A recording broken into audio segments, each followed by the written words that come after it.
Hey, how you doing? This is John, and welcome to John's Longbox. I'm here with David Lucarelli. How you doing, David? I'm doing good, man. Good to see your face again. Yeah, you were on here a while ago. This is your second appearance, right? Yeah, second. That's right. I was on here when I was doing the Kickstarter for Tinseltown Losing the Light. Right, and you also had like another book with that too, the Children Crusaders. Children's Vampire Hunting Brigade. Yeah. Yeah, I was not even close. Yeah, children. I got children. Yeah, I got that too. Yeah, it's unfortunately when I get books, I put them on a pile, then I put other books on top of it, and it's right here. It's right here. I got Okay. the top. But I read Tinseltown. I love both volumes, regular Tinseltown, then the sequel, Losing the Light. I got to say, I like Losing the Light even better because it was for those of you who don't know, Dave Lucarelli. He was from Alternate Comics. Was that your first comic? No, we did Children's Vampire Hunting Brigade before that. Oh, okay. So that came out first, but I got to know you through a Tinseltown. It was a 4-issue series from Five Alternate. issue. I'm batting 1,000 tonight. I'm batting 1,000. Good night, everybody. But it was based on your now I'm doubting everything. That it was based on your mother or grandmother. Well, so it was kind of my tribute to my mom because my mom was a police officer for the Pittsburgh Police for over 20 years. But it was inspired by some historical circumstances. Around 1915, Universal Studios was kind of a proto-feminist organization in that they had female police officers, a female mayor, but it was an interesting dichotomy because they also weren't above marching them in short skirts and Right. parades and things like that. Yeah, and it's funny because the character she puts on the police uniform, and I'm like, oh, that's a nice police uniform, but I guess I'm thinking with a 2025 mind. You know what I mean? I'm like, Right. it's like, oh, you could kind of see almost her ankles or something like that, and that she's getting wolf whistled. But they gave her a phony gun, Yeah. but yet people responded to the uniform. When I don't want to spoil it, but when people saw something bad happen, they ran to get her to help. And Yes. good at it, and she turned out to be a good police officer. I thought it was, these days everything's woke, everything's progressive, and I'm about as anti-politically correct as you could possibly get. But it Right. was an excellent story based on real things. She wasn't superhuman. She wasn't the Mary Sue, and No. and she didn't do anything wrong. She was right. She wanted to be a cop, but she was like farmed out to be like a secretary. She was unhappy. You know, and then the second story. I don't want to spoil it. You could still get this on Alterna Comics, right? And you can Yes. still get it. Yeah, I recommend it. It's a really good series.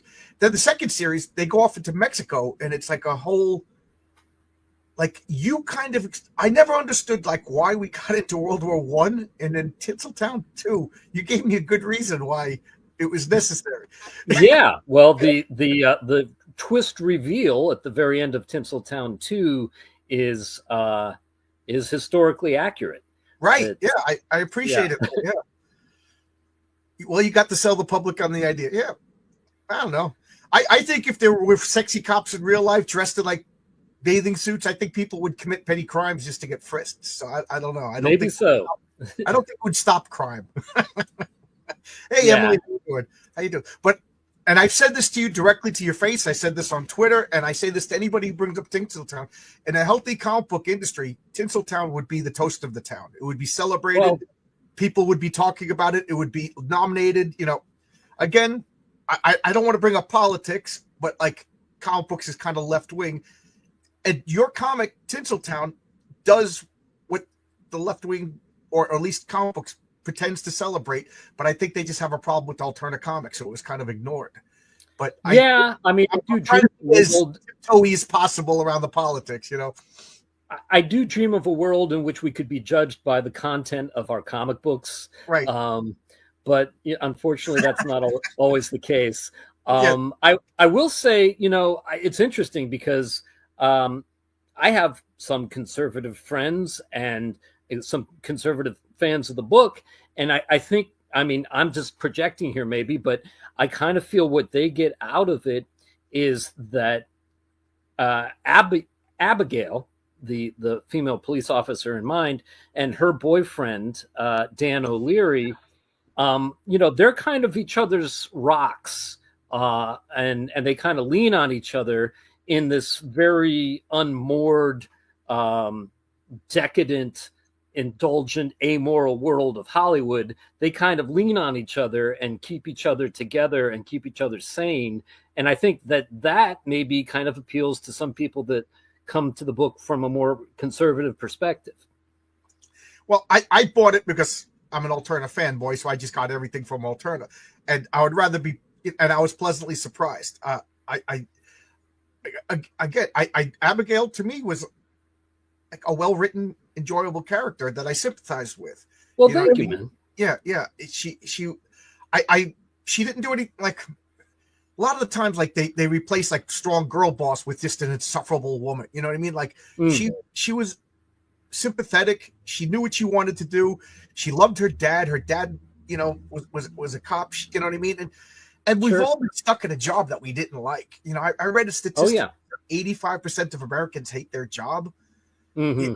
And I read that when I was 34 years old, and I hated my job. And I was like, I got to switch.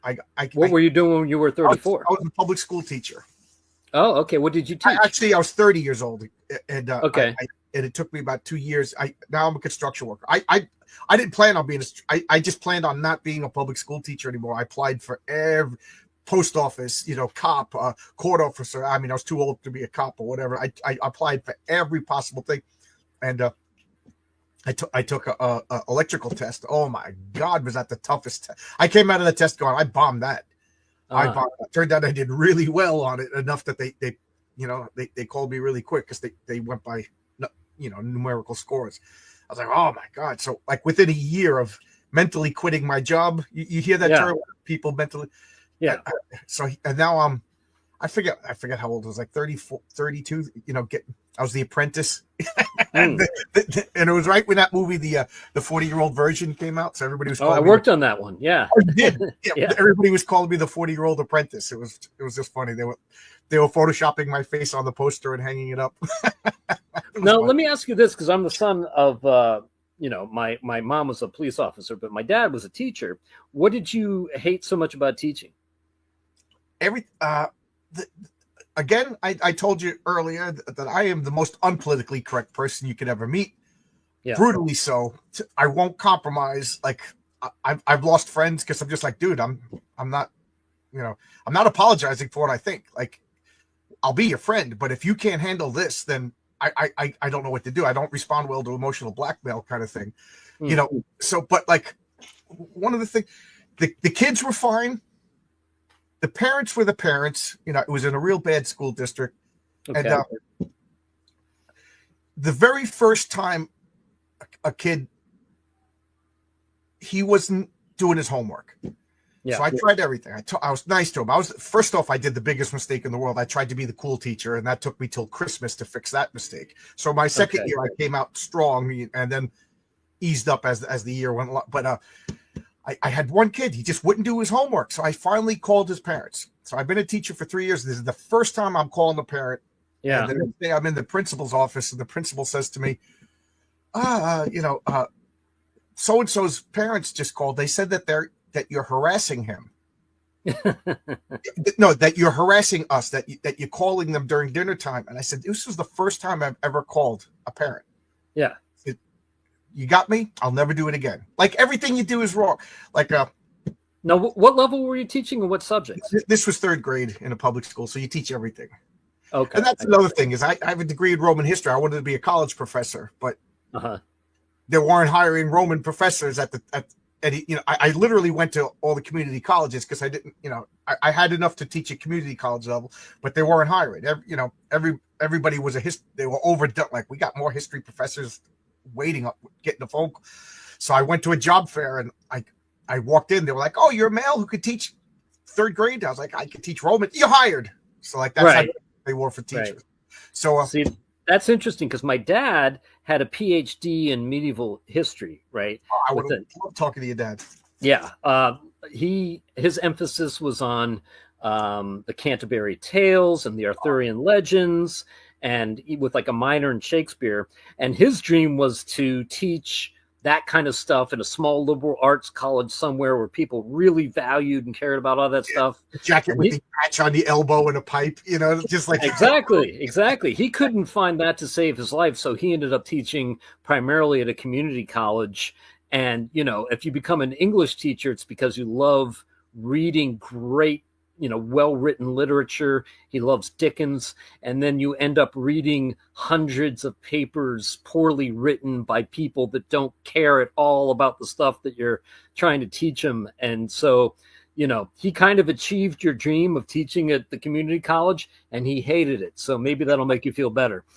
Well, I mean, again, grammar school teachers are a special breed. I wanted to teach Rome and the beginnings of like European civilization and talk like the Sumerian Empire and Babylon and stuff like that. And instead, I got a book. My first year I was teaching first grade. A. All right, can we move on? Do you guys get A yet? Let's move on because this is B. Okay, we can finish the whole alphabet in an hour if you kids just sit and like, you know what I mean? I just didn't have the patience for it. But I mean, I got to be pretty good at it, and then the politics, like the principal came in and told me to stop wasting time teaching grammar. I'm like, that's like, how do you not teach grammar when we're doing an English class, Yeah. And then I was, a whole bunch of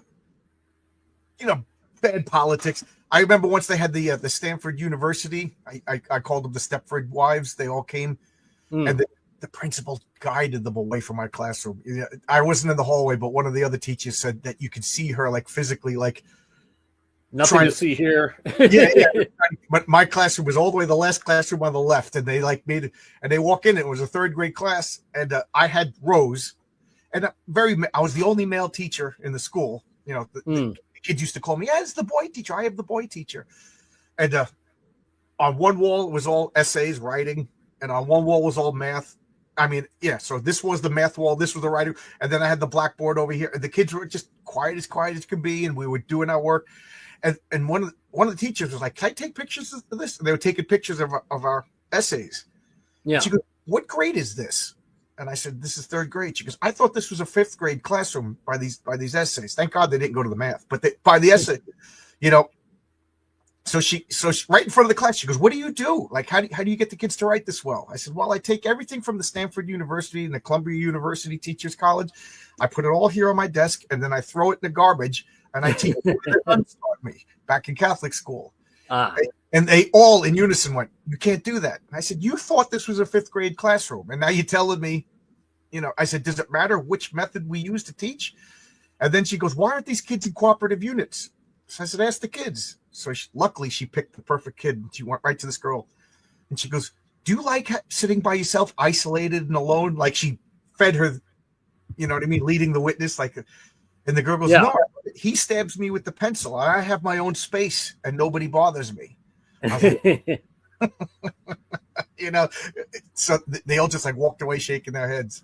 But I'll never forget the teacher told me, she goes, "This is your first year with the standardized test." She goes, I just want a passing grade." I was like, "Okay, all right." And oh my God, was I nervous. I thought that meant if I failing averages, I got the highest average in the school.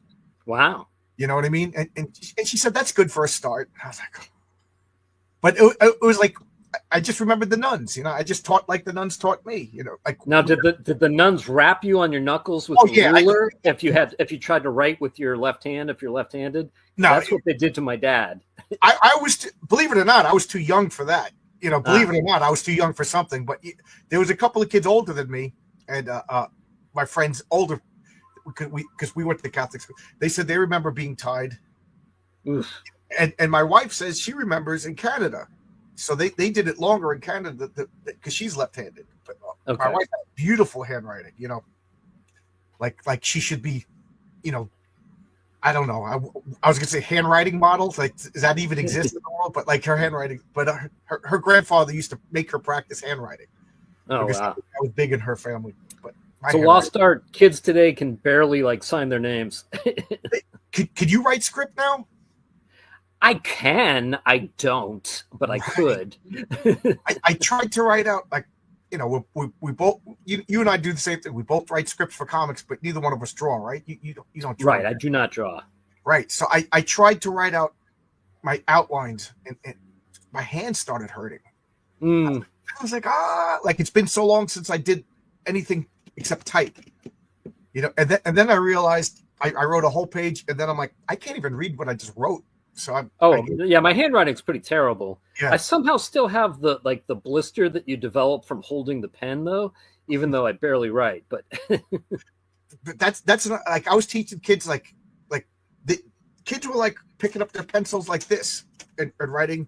I'm like, how did you make it to third grade? And the teachers didn't teach you how to hold. You know, it's funny because one of the other teachers came into my class and we were diagramming sentences. And she goes, "What are you doing?" I said, "Diagramming sentences, like subject, predicate, and you know, sure, parts of speech and everything like that." And she goes, "What does that mean?" I was like, "We're both getting paid the same. Like, you're a teacher. You should, you know what I mean?" So I was just literally taking lesson plans, because I went to old teachers that I was friendly with and took lesson plans and stuff like that. But one thing I couldn't do is I couldn't teach. It was the beginning of this new math. And I couldn't figure it out. I'm like, this makes no, why are we overcomplicating? 2 + 2 is 5, you know?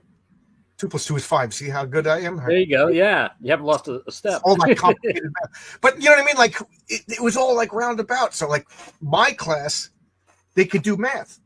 But then when we got like a standardized test, they were like, "What does this mean?" I'm like, I think it was the first year that we started doing it. I really don't get it. Mm-hmm. You know, math is the easiest, simplest thing. You know what I mean? Like, some kids take a little bit longer, but it's so direct. You know, English is tough to teach. Reading is tough to. Reading is the most difficult thing to teach kids. But math is pretty easy, and they messed that up. Like, I'm almost convinced that they're trying to mess it up. Well, you know, they came into this whole idea of like, you've got to show your work and, you know, show how you get there, even if you get it wrong. And right, that was like the beginning of the whole new math movement. I got no problem with showing your work, but so like the kids would draw like 2 sticks and then another 2 sticks and then circle it, and then write 4. You know what I mean? That's fine. Yeah. You know? But like, I don't know. And then they started like word problems is to me, word problems is normal math, because that, like, John, we're getting 6 crates of this, we're getting 4 crates of this. You know what I mean? Like, we do word problems all day long, but they were doing it like in a way that didn't make sense. I don't know. So I was just getting more and more frustrated. And then the final straw was I was literally going to a kid's house to tutor him after school. He lived across the street from the school, and that kid, he just couldn't get it. He couldn't get it. He couldn't write his name. He had a learning disability. I used to tell the mom, "We got to sign these papers and we could get him some help." Mm-hmm. And then the father said, "He's going to be labeled." I said, "Your son's already labeled. He has no friends. He's failing all the classes. No, he sits by himself at lunch and cries." I said, now let's get him the help that goes with his label that he already has." Yeah. What do you think? None of the other kids notice? And the father's like, "No." So at the end of the year, I had to leave him back. So the father, it's the last day of school. You should know, the last day of school, there's chaos. There's kids running around. Everybody, the teachers are worse than the kids. He shows up. It's just like, you know, it's like a John Hughes film. There's just kids running around everywhere, and he's screaming, "You're racist! You're racist!" You know, because his kids get left back. So, so the principal's like, she knows I'm going to lose my temper, so she comes over. She goes, I said, "I got 36 kids in the class. One kid's getting left back. What am I, 136 racist?" And I said, was I racist when I was over at your house having dinner, when you were sitting in your underwear drinking beer, when I was tutoring your kid? He said, "Why do you got to bring that up?" I said, "Why do you have to bring this up in the lobby?" You know? So you know what the principal did? She told me to promote him. I said, "No." I said, "If he can write, here's a piece of paper, here's a pen. If he could write his own name, I'll promote him." And he wrote a big lowercase e and 3 little lowercase e's. And the principal looked at me and I said, "Yeah." So she signed the paperwork, transferred him over to this teacher, and that teacher promoted him. Oh man. And I said, I'm done. You know. So yeah, that's sad. I've done a little bit of work as a substitute, and I sat in on like a gym class, right? And you know, these kids are playing basketball and stuff, and there's this one kid who's like really super athletic and really good at basketball, and I'm watching I'm watching him play and stuff, and period after period is going on, and like the kid's not leaving the class. Like the classes are coming and going, and the same kids keeps playing like more games with the kids that are coming in. And I said to the other guy there, I was like, how is it that this one kid is still like in this class? Like, doesn't he have other classes to go to? And they go, oh yeah, he's failing all his classes. So if he just shows up to school, they let him just stay in the gym all day and play basketball because he's really good at it, And I go, well, yeah, but that doesn't seem like a great solution.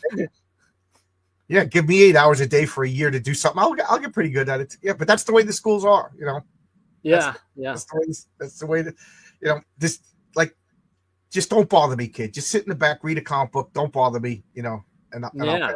Yeah. Speaking of comic books, I enjoyed your comic book. Oh, thank you. Yes, that's right. Yeah, I recognize it. Like every time I say, "Oh, Dave bought one," thank you. Yeah, man. You presented me with an opportunity to shill April 4th. I think a week from this Friday, issue 2 is going to go live. Cool. Yeah, I was waiting because we were ready to go live like last month, but I was watching a bunch of campaigns. It seemed like last month was a bad month to launch campaigns. And then a couple of big campaigns came and went already. So I got no competition. I think people are getting their tax returns. I think people are a little bit like hopeful about the economy. And it gave me another month to generate some buzz. I've been asking Renzo, the artist, to release like stretch goal cards. Because you learn this is your third campaign. We'll talk about your campaign in a minute. This is your third. Sure.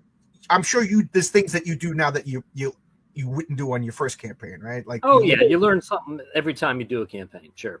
Like one of the things that I realized was a mistake was, I used all 3 platforms. I used Fund My Comic, I used Indiegogo, and I used Kickstarter. Okay. And I staggered them. So 2 months on exclusive here, 2 months exclusive here. You know what I mean? And I put a different cover on each one. Okay. And a lot of people said I would have gotten all 4 covers. If you just put it on the first site, that would have been $40, and then they would have paid 1 shipping and handling. Yeah. He said, but now I'm not buying the next cover and then paying. I'm spending $40 just in shipping and handling as opposed to $10 shipping.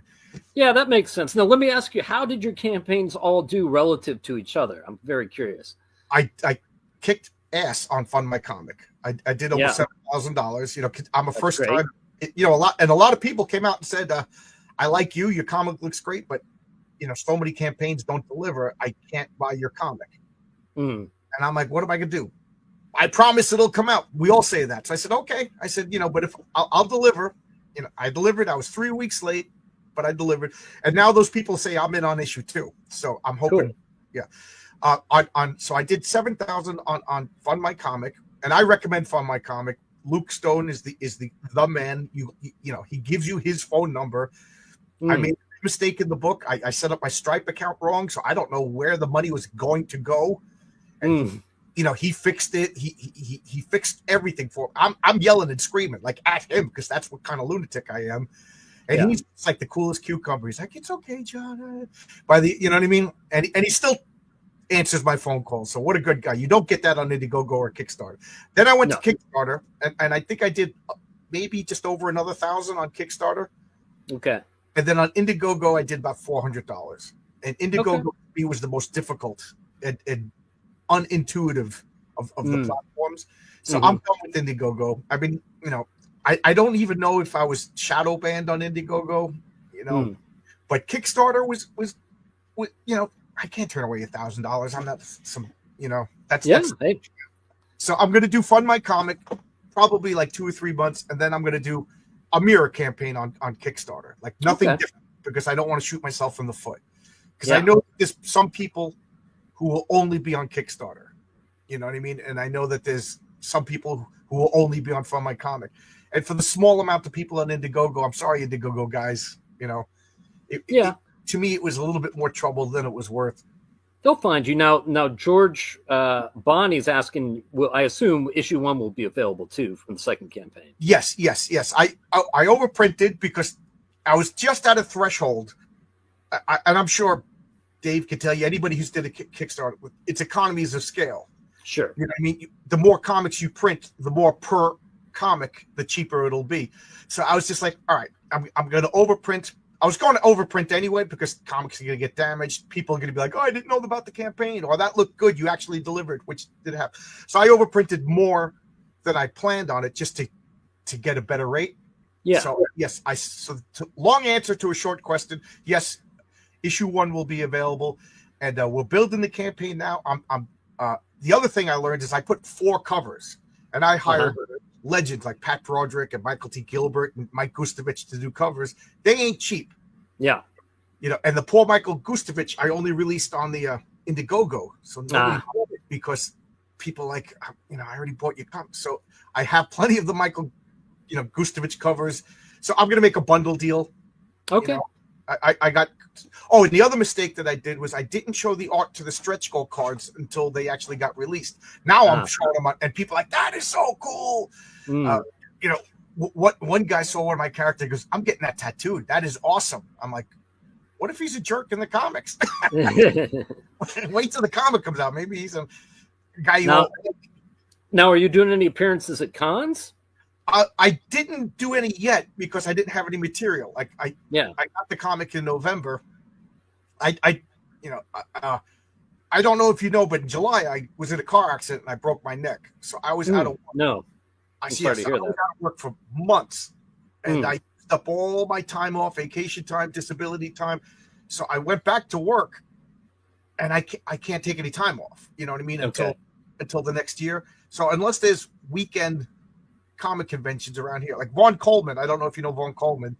He does a comic. He lives in New Jersey. He always keeps me up to date about local conventions. Okay. So I would like to do. I just because I never did it. I like trying new things. Well, it's a lot of fun. I think now that you have your first book out, once you get your second one out and you've got a little more vacation time saved back up, you should definitely try one. See what you think. I don't know if you know Paul Thayer does project analysis. That guy, if there's somebody setting up a table with the comic book somewhere in the United States, that guy is there, and he's got this. He sells. You know what I mean? He'll sell water to Aquaman kind of guy. There are guys like that. Yeah. I wish I could. I'll talk to you, and that's my problem. I could see myself at a booth next to. We're talking about Space Ghost for 45 minutes, and then I'm saying goodbye to the guy, and I'm like, wait a minute, I forgot to sell him a comic. Right. So. You have a new hold on thing. So we already talked about Tinseltown and Children's Vampire Crusade, and now you have where is the? Let's get your link. Yep. And you have a new campaign. I have a new book. Yeah, it's a classic horror anthology in the vein of EC Comics and the Twilight Zone with a modern twist. It's called Dr. Zomba's Ghostly Tales. And I wrote all 3 stories in it. And then there's different artists for all 3 stories, including Tinseltown's Henry Ponciano. Oh, good. And a bunch of other really cool artists. Dr. Zomba is a character. I don't know if your audience is familiar, but there used to be these shows called spook shows that were really popular in the 1950s. And what they were is they were kind of spooky magic shows that would tour around the country in movie theaters, and they would put on the spooky magic and maybe a little burlesque and a seance. And then at the climax, right before they showed a couple horror films, they would have what was called a blackout sequence where the entire audience is enveloped in total darkness and they experience supernatural phenomena they can see, hear, feel, and touch. And they had all kinds of tricks to make that happen. Well, this is before the days of haunted houses and horror TV show hosts and before immersive theater was even a term. I went back, I studied the ghost show manuals from the 50s, and I did a spook show revival show called Dr. Zomba's Ghost Show. And we did 2 sold-out runs at the Hollywood Fringe Fest and for Halloween. And then you literally did a show. Yeah, we did the live show, Dr. Zomba's Ghost Show. So then we did 3 performances. I did not play Dr. Zomba. No, I wrote it. I produced it. Okay. And we did 3 performances at the Midsummer Scream Convention, which is a Halloween horror convention. And then I did some research. I found out there's actually a connection between the ghost shows and comic books. So one of the biggest, they call them ghost masters back in the day, Dr. Neff. Bring that up. He would hand out a comic book as part of the program for his ghost shows. And then he actually appeared as himself in a bunch of comic books as what they called a ghost breaker, right? So the conceit was that he would, criminals were trying to rip people off by imitating supernatural phenomena, right? And then he would debunk them, kind of like Houdini, and he would be the hero that saved the day. So once I realized that there was this historic connection between ghost shows and comic books, I wanted to make sure that my characters from my ghost show were the host for my horror anthology comic. Oh, cool. That's pretty cool. This, apropos of nothing, but when I lived in Albuquerque, they had a movie theater called the Lobo, and they would have like freak shows and things like that. And one of the things that they did was they showed a Charlie Chaplin movie, and they had an orchestra. You know, I love stuff. I'm sure, I live in New York. There's got to be a place where they show all that. I'm just going to go down the comments, and then I'm going to bring up your campaign. We'll look at the trailer and everything like that. Sure. You were talking about she has a boyfriend, a wholesome relationship. Sounds like a plus. Yes, it is a sweet relationship of two people. Oh, I'm selling your comic for you. Oh yeah. By the way, Tinseltown and the Children's Vampire Hunting Brigade are all also available on tiers and add-ons in this campaign. There you go. Your nephew is an electrical apprentice. First off, hello, George Barney. It's good to see new names. And does he work in New York? And if so, I got to sell him a comic book if he's on the same job as me. You could have been paid to think about Rome. I still think about Rome every day. And that's why my character, the Patriarch, is modeled after. He's got the purple for the Emperor. He's got the Roman insignia. You know. And I saw in that trailer that you're selling that actual shirt, right? Yeah. That looks really cool, man. Do you got one of those? Yeah, I got them now. If anybody, $35, PayPal me at johnslongbox@yahoo.com. Wow. That looks really cool. Yeah, this company really does good. And I got the Mary Sue shirts. I sold out of them, a box already. And, and they only take 2 weeks. You could see in the trailer, I didn't edit out the name of the company, Something Apparel. Okay. Now, who did your trailer? Because your trailer looked really cool, too. His name is Kyle Prometheus. He sent me a trailer for my first comic, and I absolutely loved it. I would be remiss if I didn't say Phantasmagoria also sent me. She does the closing trailer. So when at the end, she does, and they just sent it to me. So I asked Kyle if he would do trailer for issue 2. I really liked it. Offered, to pay him. He hasn't sent me a bill yet, so waiting for the bill. I'm not asking him to do anything free. Yang Zhang Zhao says hello. Hello. Have you been on his channel? I have not. Oh, my first grade teacher made me write with my right hand. Oh, it was a public school. Yeah, Marcus, you're older than me, right? My first grade teacher is a nun who threw Bibles at kids. There you go. Oh no! I hope she didn't have good aim. I had a public school teacher who'd throw erasers at people, and you'd get hit in the face, and you'd have chalk, and he called it a fuzz sandwich. So we thought it was fun. Yeah, right. At the time, bloody nose and a fuzz sandwich. This guy's cool. We didn't realize he was rage guy. Diagnosis is the first step to solving a problem. That taking responsibility for he's talking about me. Yeah. For Heroic Tales. What Geeks Do made the opening punky John's Longbox. Nice. If you stay drama free and actually be nice to people, Did you ever see that movie PCU? I remember the advertisements. I don't think I actually saw it. Yeah, one of the girls joins like the womenist movement, and she goes to a party, and the guy's like, "You want a beer?" And he gives her a beer, and she's like, "What's going on?" And she goes, "You mean if you're nice to guys, they just give you stuff?" So if I'm nice to people. By the way, I want to say, I've read hundreds and probably realistically thousands of superhero comics. I know that it's hard to do a new, fresh take on the superhero genre and come up with ideas and things that you haven't seen a million times in other superhero comics. And actually, you did some cool stuff in the Patriarch that I haven't seen in other superhero comics that felt very fresh, May I ask what? I mean... Well, yeah, like everything from the fact that these guys, if they existed in real life, would probably have their own kind of obsessive, maybe potentially mentally deranged fans that would follow them around and things like that, to the fact that, he was, sort of as the patriarch of the family, that he was into things like hunting and things like that, which, I thought it was like a really interesting take, because those are two things that seem logical if you think about it, but at the same time, I don't remember seeing that in any other book. Right. Well, it first off, thank you, because it's nice to hear people saying what I did right, because everybody's telling me what I did wrong. So it's nice. It's nice to hear.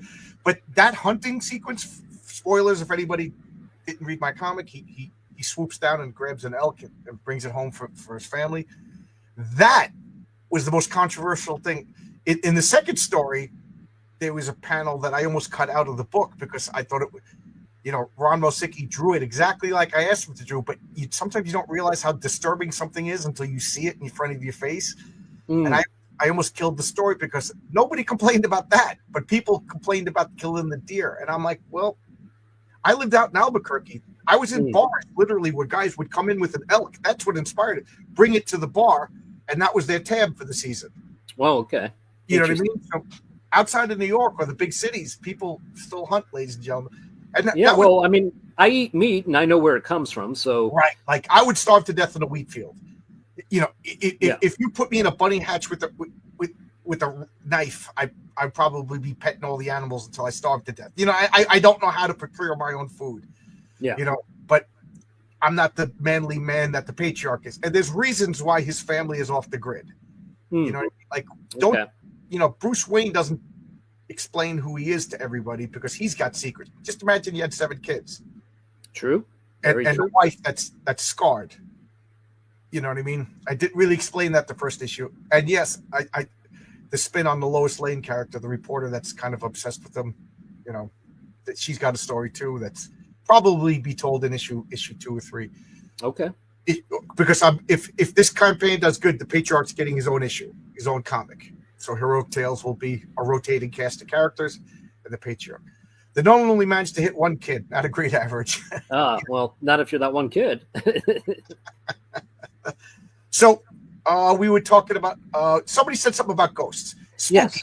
I think ghosts are the most mysterious monsters because you never know what they could do, and they can seriously mess with people's minds. Absolutely.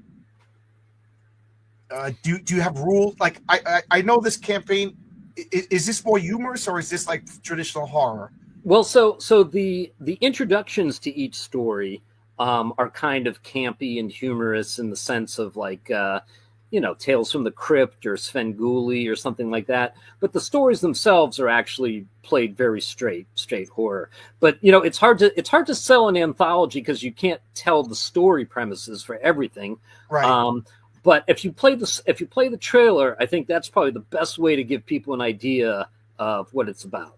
Okay, I'm gonna make this big, and I will play the trailer. Abacab Studios presents, from David Lucarelli, the creator of Tinseltown and the Children's Vampire Hunting Brigade, a classic horror anthology with a modern edge. Dr. Zomba's Ghostly Tales. Join me, Dr. Zomba, your Ghost Master host. The lovely Cyrena, our trusty if disgusting companion Igor. And Count Dracula himself. For terrifying tales from the past, the present, and an uncertain future.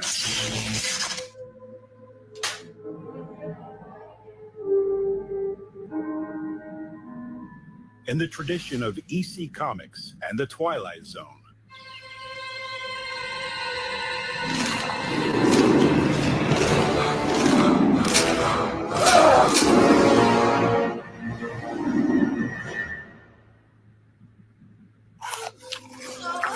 Remember, kiddies, everyone who buys this comic will die.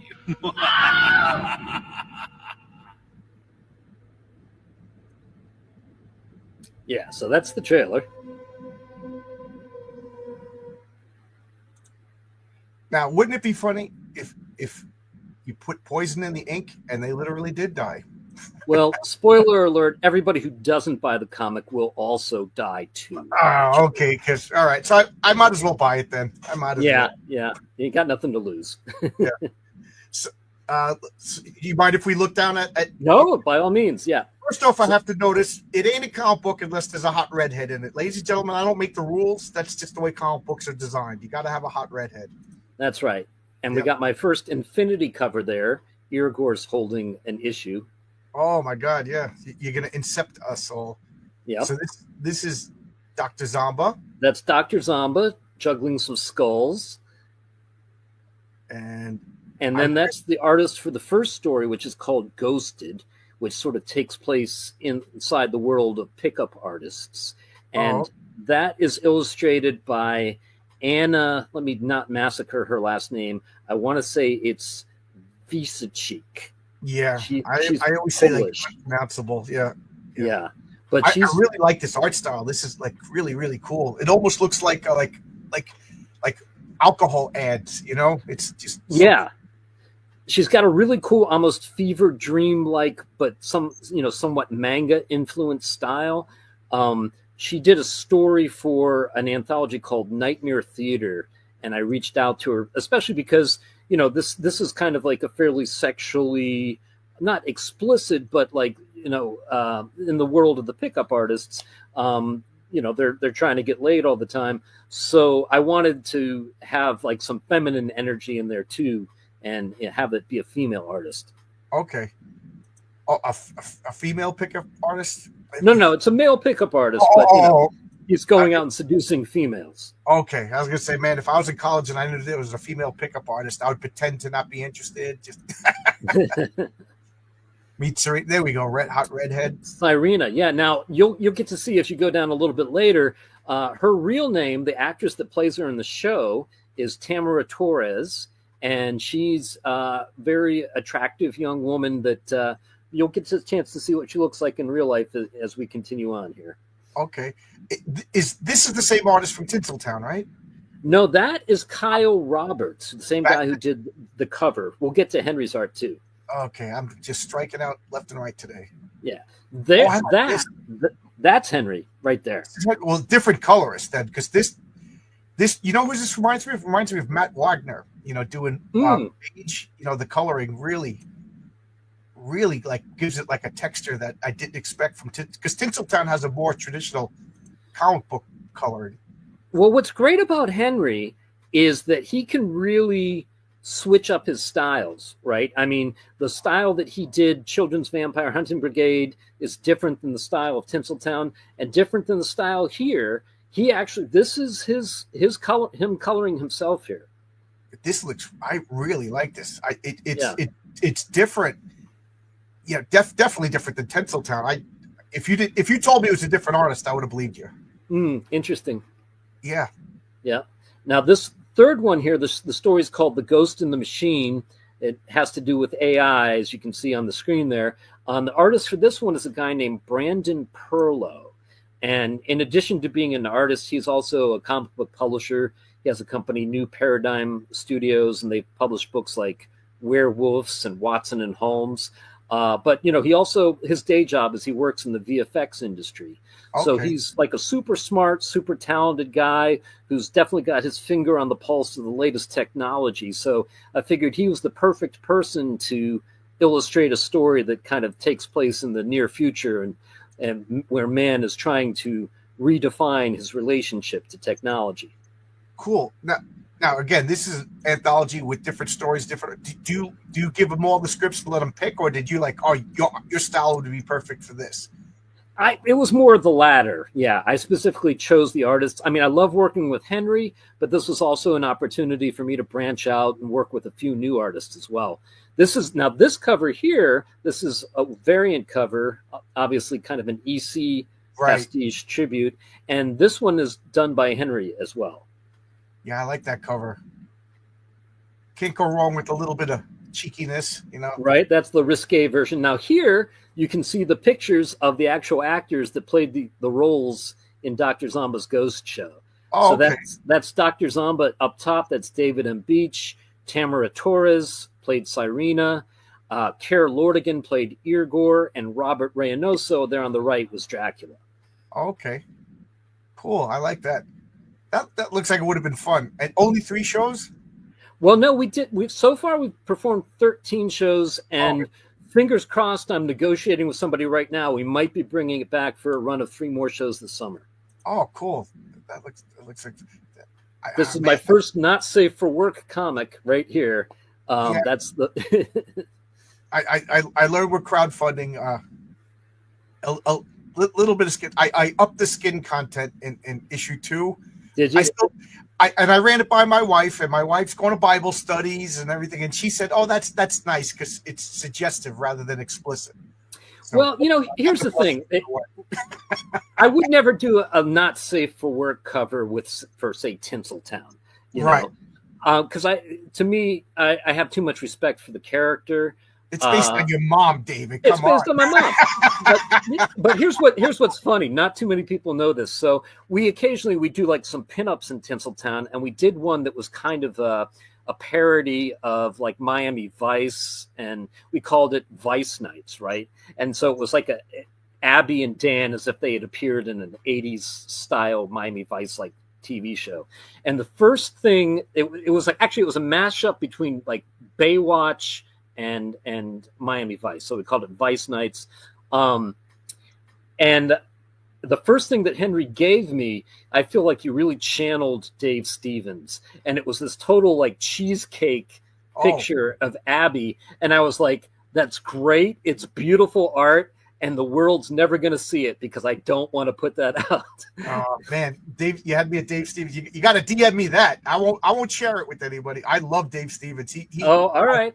If you promise. The most beautiful women, even when Dave Stevens draws them naked, like it's not. Is the word lascivious? I can never say this word. Yeah, it's not. It's still like cute. Like, you know what I mean? Like I could show my wife Dave Stevens, and she's like, "Oh wow, that guy's talented." And Zaktan has an excellent question.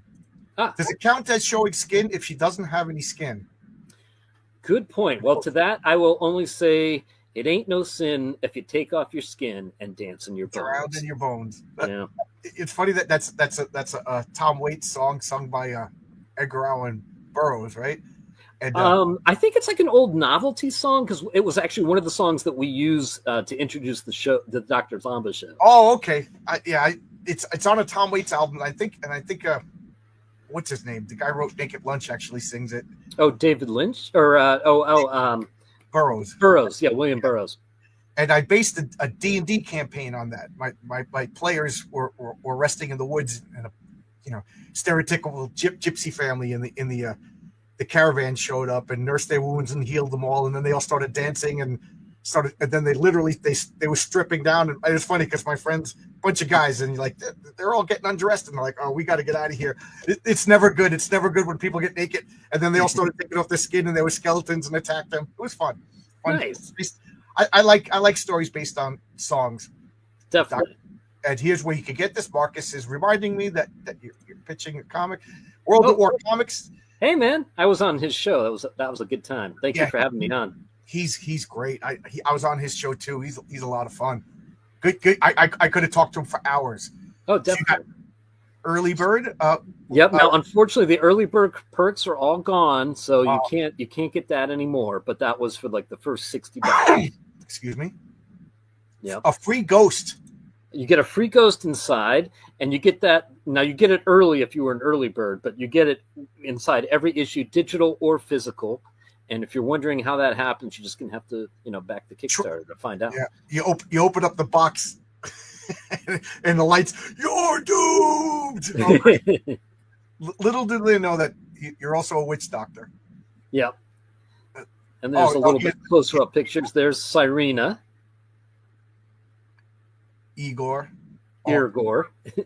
And there's if you're unfamiliar with the spook shows, there's some posters, and they were infamous for promising, these amazing things, 1,000 ghosts in the theater descend upon you, and all this stuff that, they were literally mostly suitcase shows where there'd be like 4 to 6 people working the shows, but they came up with all kinds of clever gimmicks to Yeah. make it seem like that was what was happening. Oh, is this actual videos of your show? There's some little videos there, not the entire show, but enough to give you a taste of, the kind of thing that it was.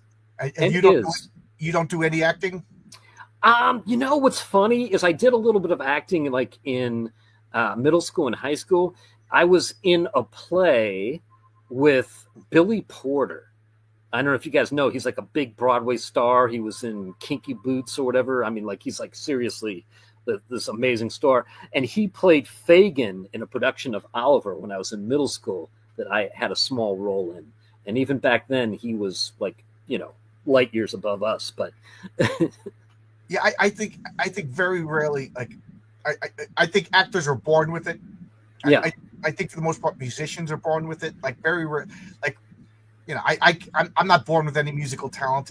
If I spent 20 years, I would be competent, but I'd never be a Jimi Hendrix. You know what I mean? Jimi Hendrix was born with something. Peter O'Toole was born with something. Maybe I could probably deliver a line if I practiced and had direction or whatever. But I tried acting, and it was, the less I say about it, the better. I tried stand-up comedy. I tried everything. I like trying things. Well, that's good, man. That's healthy. That's how you figure out, when you step outside your bubble, that's how you figure out who you really are and what resonates with you. Yeah, I'm a guy who belongs in the basement. That's what okay. I see Zach Ton says, this isn't another Sea Monkeys type product, is it? Well, interesting. You should say that. You have to back it and find out. I remember my friend Mike got Sea Monkeys finally. More like we knew we were getting scammed. Yeah, I mean? But that's like, kind of half the fun, right? Yeah, we're like, but how are they going to? And we got this. How are they going to scam you? It's brine shrimp, is what it is. Brine shrimp that just stunk. It smelled like the wharf at low tide. That's a cover of Ghost Breakers. Remember, I was telling you that Dr. Neff appeared as himself in a whole series of comic books. That's an example of one of those books. I went 1948. I was like, is that too early for Vincent Price to be the model? Because that's what the character looks like. He looks like a little bit, yeah. That's pretty cool. So you were saying that there was these spook shows, they were like from the 40s and the 50s, and then they just went away? Well, what happened was, the theaters, the stages in front of the theaters kind of got smaller. So by the time the early 70s rolled around, they kind of phased out. But you can be in the book. Oh, okay. You can be drawn as a background character. We have 3 of those rewards at the top end, and 2 of them are already gone. So one lucky person can still be in the book. Oh, cool. But yeah, it's interesting. Spook shows, and there's Tinseltown. Yep. They've made a kind of revival just in the last few years. I mean, there was our show.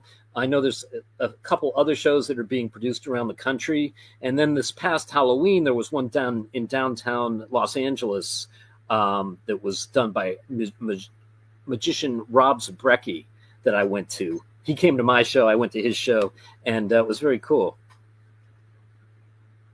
What is werewolves?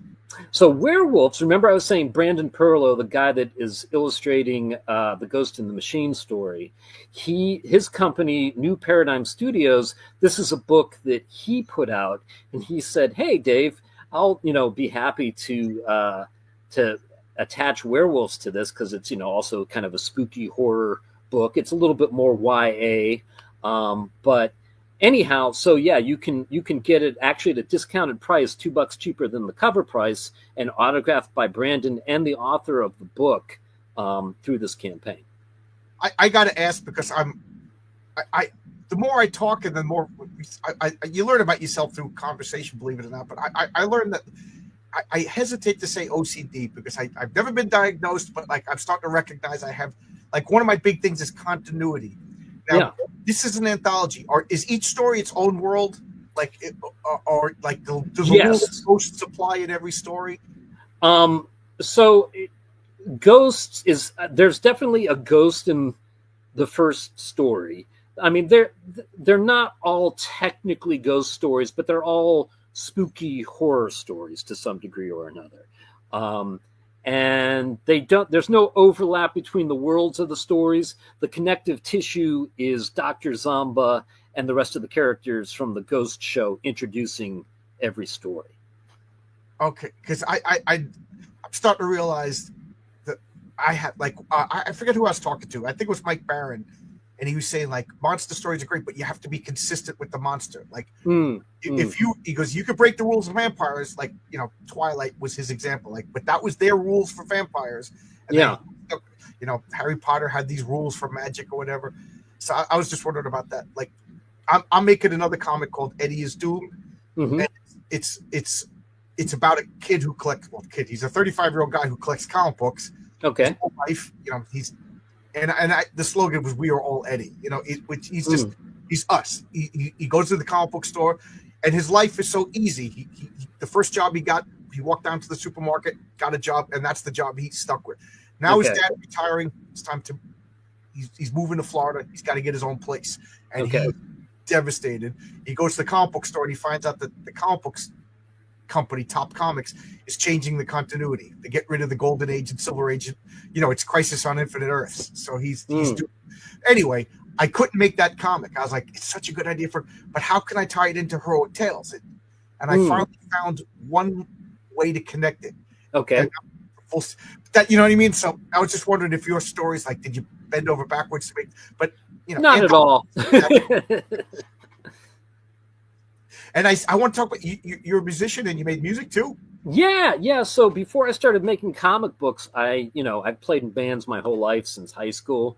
And so one of the things you can get, I was in a band for about 10 years called Dame Fortune, and in the Los Angeles area, if you were into like Kiss, Motley Crue, Guns N' Roses, all put in a blender with a little bit of Gothic influence, that was our band. And we did 3 albums and a DVD. And I still put out the occasional song under the name Dame Fortune. But unfortunately, we're not like really a touring playing band anymore. Our drummer was killed in a car accident years ago. God. That kind of took the wind out of our sails. But, there's some geeky influence there as well. We do a song based on V for Vendetta. We do a song called The Days Are Just Packed that was inspired by Calvin and Hobbes. So, if you're into hard rock music and you're a geek like me, you probably like Dame Fortune. Yeah. I know you're a Kiss fan. I've seen you on Twitter a few times talking about Kiss a few times. Yeah. Anybody that's met me for 5 minutes knows I'm a Kiss fan. I will go on record as saying as much as Gene Simmons has ticked me off in the most recent couple of years, the first 6 Kiss albums are just great rock and roll. Absolutely. What's your favorite Kiss song? Now I got to ask you. My favorite Kiss song is I from The Elder.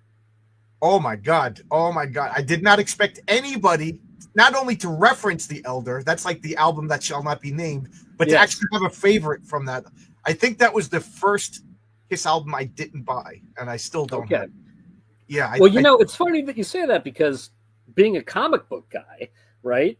I mean, it's basically a comic book kind of / Joseph Campbell mythological concept album about a hero being born in every age to fight the ultimate evil. I maintain that album was, 10, maybe 20 years ahead of its time. It was also the foundations for power metal. If you think about it, it was, very influential in Europe and stuff. But I think it also lends a depth and a resonance to everything, else that Kiss did, because it was the first time that they really seriously played upon the whole idea of themselves as being larger than life heroes, and their fans going through this journey of transitioning into adulthood and finding themselves and being the hero in their own life. So yeah, I could go on and on, man. I'm a big fan. I listened to it as a kid, and but maybe now you're actually inspired me to get back into it. Like my friend Dan, he's like, he every time I talk, he's like, you got to get this Kiss album. You got to get this Kiss. Like, cause I kind of stopped. I Unmasked, I think what was first, Unmasked or Music from the Elder? Unmasked was first, then Music from the Elder. So Unmasked was the last Kiss album. And I have to buy records in chronological order. If I get into a band, this is the hit song, oh crap, they got 27 records first. Well, I guess I'll get to that hit song sooner or later. You might be OCD. I think you might be onto something if you have that problem. I got into Captain Beefheart, and I'm like, I can't get Trout Mask Replica until I get Safe as Milk, until I get all the other albums first, Yeah. But my favorite Kiss album is the first album, and Kissing Time is my favorite. I don't know. Oh, interesting. See, now that I could see your first favorite album being the first album, because the first album has some of their strongest material. Right. It's that old cliche. You have your whole life to write the first album. And, so many of those songs from that first album were in their live set for 50 years up until the very last show. But Kissin' Time was not originally on that album. Really? No, it was originally released. It was only 9 songs. And that song's actually a cover. They've only played it live, I think, maybe once or twice. Oh. Yeah. Yeah. So my favorite Kiss song is not even a Kiss song. Man, well, I'm really good on this. Yep. Yeah, of course you've seen Kiss Meets the Phantom of the Park. Of course. I was the perfect age for it. As a matter of fact, here, 1 second. Stay right there. I'm be going to right bring back. it and I'm just going to look at your rewards while you Okay. doing stuff. So let's check out Dave's reward. Oh, I'm going up the wrong. So we got Pledge, $1. All books and all variants. There you go. $55 for everything. Can't beat that. Okay, so now, all right. For those of you who doubted my Kiss credibility, Kiss Meets the Phantom of the Park. These are the Kiss talismans, right? Without them, no powers. And they say, we're just ordinary human beings. And Gene says, not quite ordinary. And Melissa says, that's so cool. That's so mystic. I wish everybody had a talisman. And Paul says, but they do, Melissa. They just don't know it yet. So which begs the question, what would your talisman look like then? Maybe a fountain pen, because I'm a writer, right? Maybe like a feather. You used to write with feathers. That's a good one. That's a good choice. I gotta think mine's a hamburger. Okay. Yeah, what was the bad guy's name? The Phantom Abernathy? Devereaux. Yeah, Abner Devereaux. Yeah. And what was Ace Frehley just so messed up because he basically like he just like grunts and makes noise. Yeah, they barely didn't give him any dialogue, and actually that's not Peter Criss's voice. He didn't show up for the ADR session, so they ended up just re-looping all of his lines with a different guy. And they wonder why they didn't follow it up. But I was like 7 years old or 6 or 7 years old when that movie came out. I was the perfect age, like to see my favorite band on screen being living real life superheroes. I couldn't ask for anything more. Right, that first scene when they introduce them and they're all on like the beach chairs by the pool. Yeah. The woman's name was Melissa. Melissa. Yeah. They couldn't even call her Beth, so when he sang Beth to her, it made sense. Well, yeah, in it, she's not actually Peter Criss's, Right. love interest. It's David who disappears because he's Abner Devereaux's assistant, and then Abner Devereaux ends up turning Sam into a robot for some reason. I don't know. The plot doesn't make a ton of sense, but it's electrifying whenever Kiss is on screen. Yeah. The bad 70s effects and everything. Yeah, Hanna-Barbera. Yeah, and instead of what was the song? But instead of the real song, the fans got outraged because they were singing "Rip, Rip, Rip and Destroy." Rip and Destroy, yeah, which is that they re-recorded "Hotter Than Hell" and they changed the lyrics. And that just got the fans to I don't know, was it mind control or did they wanted their Kiss songs the way they're supposed to be? Right. I know some people that were at that show at Magic Mountain where they filmed it. Yeah, and they made like the animatronic, like the Hall of Presidents. Those came to life and performed, and they were the evil Kiss. Yes, and then they go into the Chamber of Horrors, and some plots are just excuses for something else like songs. Right. Just like all those rock and roll movies in the 50s, like Rock Around the Clock, and it was just like guy's going on a date. He's going to ask a girl, and then Eddie Cochran plays. You know what I mean? It was just they didn't have MTV back then, so. That's right. That's right. Well, that's like when the sound came into the movies, and suddenly you had all the singing cowboys, right? Country western music wasn't really a real kind of music until like the sound came into Hollywood, and you had the singing cowboys, and suddenly you had all these Tin Pan Alley writers that were taking Appalachian influences and inventing country western music. Oh wow, I didn't know that. I figured, you know, there would be like radio stations in the 1900s or whatever. You know what I mean? Like local radio stations playing local country. Like I didn't think it would be national until maybe movies. But yeah, if they invented, that's pretty cool. So I'm looking. So I think the best deal here. I'm looking at this is $55 for everything. Well, $55. Yeah, that's like for all the covers basically, and you get digital PDF of the book and the script, and I sign them all for you. Yeah, it's pretty cool. Pretty cool. I tell this story a lot, but I didn't want to make a digital tier for my comic because I'm an old fart and I believe comics should be in your hand. Okay. But I had a couple of people from Europe that was just like, dude, it's gonna be like $40 to ship a comic. They're like, I'll wait until your 6th campaign then and get a bundle. And I'm like, yeah, I got to release it digital. Well, you know, I mean, I get it. Like, you know, people's money only goes so far. Right. These economic times are a little uncertain right now. So for $10, you can get the digital PDF of the whole book. So it's not going to, you know, there's a, that's the low end. That's not going to break you, hopefully. Okay. So $20 for the A cover. How many pages? 42 pages. Oh, okay. All right. There you go.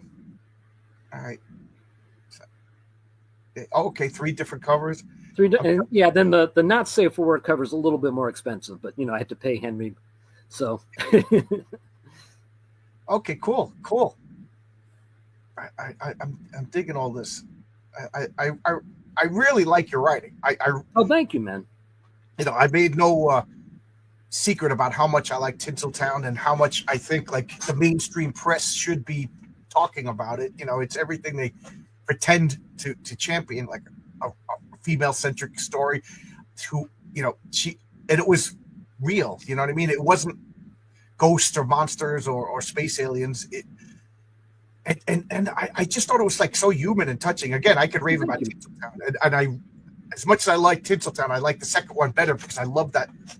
Oh, wow, it's tied into World War II. And going into Mexico, and then, spoiler alert, you using the movie studio as a means for like smuggling. Yeah, I thought that was so clever, you know. Oh, so, thank you, man. Yeah, it is kind of more of a spy story in some ways. Right. Yeah. And they keep underestimating Abigail. They think she's just a pretty broad. You know what I mean? They do. But I like what you said, the fact that she's not a Mary Sue. You know, she's not perfect. She doesn't always get it right. But, you know, she's a good person, and when the chips are down, she's somebody that's good to have on your side and in your corner. Right. And her boyfriend, like, they have a nice relationship, you know. They do. And what's funny about that is I get asked questions from people sometimes. They're like, Dan's not really what he seems to be, is he? Like, he's not just a good guy. Like, you know, she's going to get the hammer going to drop. Yeah, when's the hammer going to drop? And actually, you know, spoiler alert, yeah, he's a good dude. He is who he seems to be, and he doesn't necessarily, in some ways, he fits less into the whole Hollywood world than she does.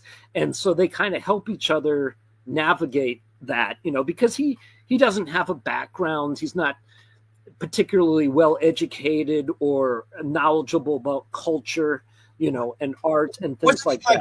Because he's just like a big, dumb, good-looking guy. Like, or he's not dumb. Like, I think he is actually very intuitive about human nature and reading people, and you know, but at the same time, you know, he's basically a cowboy that came out to Hollywood. Like, he wasn't like he went to Hollywood to become an actor or anything like that. He was just he wanted to fall off horses for a living, basically.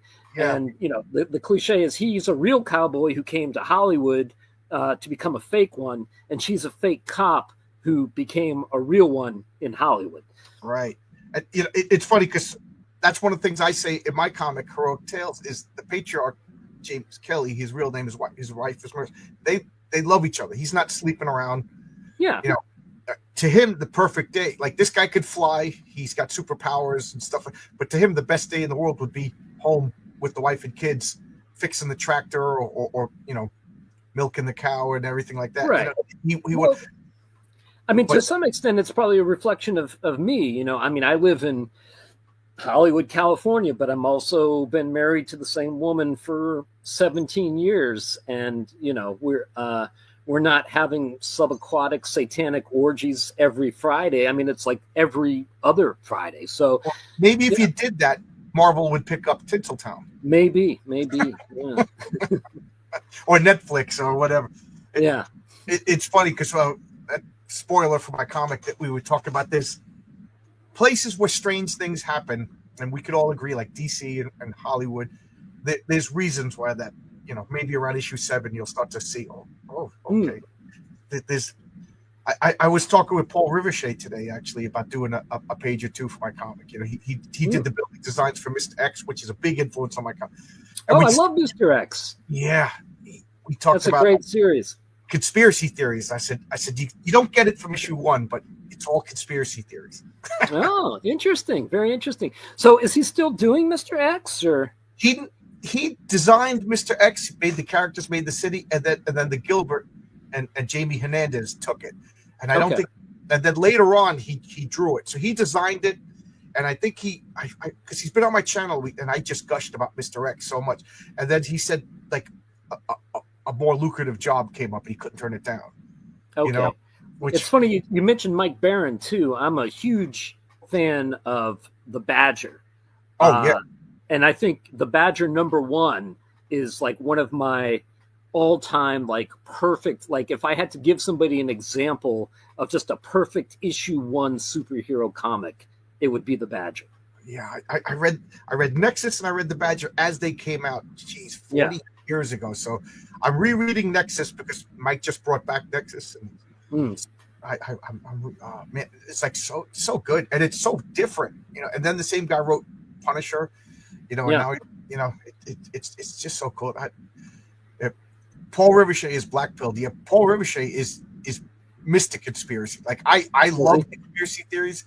I don't necessarily believe them, but Paul, you know, I'm an amateur compared to Paul. He is okay. Yeah, I dig his work. So talented. I talk too much. So is there anything that you want to say that I haven't been giving you edge to say? I don't think so. You know, the only thing I'd say is that Dr. Zomba's Ghostly Tales is a really fun book. The introductions to each story are kind of campy horror fun, and then the stories themselves, I hate to use the word elevated horror because it sounds kind of pretentious, like my horror is way up here and your grassroots horror is just down there in the mud. But you know, they're good stories, they're effective stories. I'm really proud of them. I'm really excited about all the art that all of the artists have contributed. So anyhow, Baron has a Badger graphic novel planned. Yes. Well, I will be getting that. Yeah. But yeah, I'm really excited about the book, and can't wait to share it with people. So, you know, check it out. And if you like what you see, back us on Kickstarter. Cool. I'm getting messages now. I got to go to RJ's channel for Comic Book Team Up. All right. This is the last question I'll ask you. Is this a one shot? Do you have a series of these planned?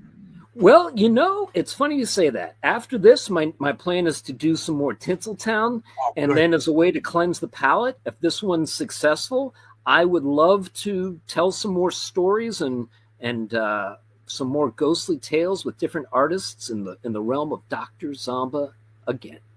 Cool. So you haven't done I just realized you haven't done any classic superheroes. I haven't. Eventually, there's an idea I have that I would like to get around to that's kind of based on some of the ways my son and I used to play together when he was still into playing superheroes and stuff. So I'll get there eventually. It's on my to-do list. Okay, I was wondering if you were like, I'm over, because a lot of people said I'd like your comic, but I'm over superheroes. Like I want my, you know, which I guess is fair. Don't get it if you don't like it, you know. Yeah, I mean, I get that, but I think in my heart, there's always room for one more great superhero comic. I still love superheroes, guys. I still love them. You know, don't get me wrong. I have a horror story planned. If you know things go well, you know, I don't even want to spoil it. It's going to be disturbing, ladies and gentlemen. It's going to be vampires the way vampires should be: horrible, disgusting, rotten monsters. Not romantic. They don't sparkle. You Right. don't want to be one, and you don't want to be around one. You know, vampires are monsters. Just keep that in mind. But I'm gonna go. Okay, man. Anything you want to say before we go? Nope, that's I'll it. back Thank you so much for joining us. Thanks for having me on your channel. And thanks for backing Dr. Zomba's Ghostly Tales. Yep. I'll be back on Friday. Thanks a lot, Take care, everybody. guys. See ya. Bye-bye.